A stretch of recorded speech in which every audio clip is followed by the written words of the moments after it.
once wrote, "The higher the hair, the closer to God." For women in the South, especially in Texas where everything is bigger, this is something that we all strive for. However, most women do not know the proper technique or simply think that their hair type cannot be teased. I will be demonstrating today that any kind of hair can be teased as long as you have the right materials.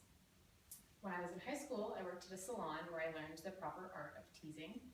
And I learned that back combing is actually the proper way to do it, which is actually a way of separating the hair into sections and then combing them down piece by piece instead of just haphazardly going at it and making it into a rat's nest. That's not what we want to do. So today I'm going to walk you through the steps, and I'm going to tell you exactly what you need for all of the teasing processes. And regardless of what kind of hair you're teasing, whether you're doing straight or curly, you do need a teasing brush, like this one here, and hairspray, and a clip to section off the hair. And you'll notice that I'm doing straight hair today, so if you're doing a straight style, then you want to go ahead and straighten all of the hair first and then tease the hair. But if you're going to tease a curly hairstyle, then you would want to tease it first and then curl it, so as to not brush the curls out as you do the teasing process. So first, I'm going to go ahead and section off the hair. And you want to start with a section that is right above her ears right here, because this is going to be more of a casual look. So think more of Jessica Simpson and not Dolly Parton. We don't want her hair that close to God. So I'm going to go ahead and section off this part. And then I'm just going to leave the rest of the hair just hanging down. So that part isn't necessary. And you could put this in a ponytail if you wanted to as well.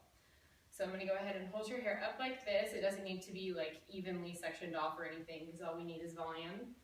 And then you're going to go ahead and hairspray the back of it. You want to be about 10 inches away, because if you're too close, then that's going to wet the hair and it will ruin the process. So then I'm going to go ahead and do the back combing. And in doing this with a teasing brush that has soft bristles, because then you can grab more of the hair as you go down.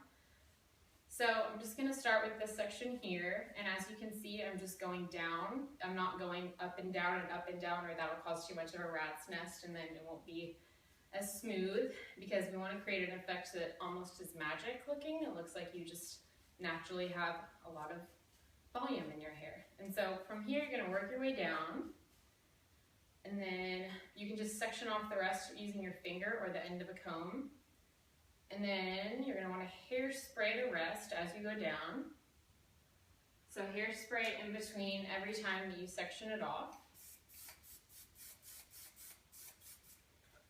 And then to make it easier, I'm going to go ahead and switch this into two sections, because we don't want all the front of her hair teased.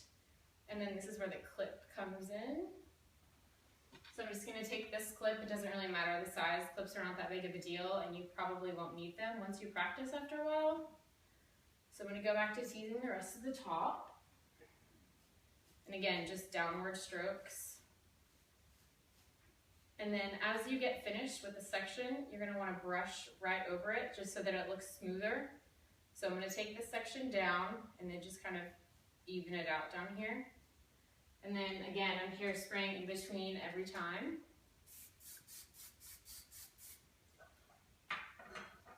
And then once this look is over, I'm going to go ahead and brush the unteased hair that I have in this clip up here. And I'm going to brush it back over the teased section. And that part is very important, because if you don't brush back over that hair, you might think that the volume would go down, but that actually helps it look more natural, and you won't lose any of the volume. It'll just make it look more like you have naturally beautiful, voluminous hair. So we're going to take this part down, and then the last step is just to take this clip out, or any other bobby pins if you have a lot of sections and it might require more. So again, I'm just lightly brushing over this part. I'm not trying to brush out the hair, but just to make it look smoother and more natural. So as you can see, I brushed the unteased hair back over the teased parts, and now her hair is closer to God. So today I've showed you that anyone can make their hair look beautiful and voluminous, and it's weird because volume is advertised to us as only being able to be done with certain products that are expensive, but all of these products can be found at CVS or Walgreens, And if you don't have a teasing comb like the one that I used here, you can just use a regular hairbrush as long as you angle it so that only one row of bristles is teasing the hair. And it's nice because just using these 3 products here, which can be found at Walgreens, Ulta, Sally's, you can get your hair closer to God in your own bathroom. So do you guys have any questions?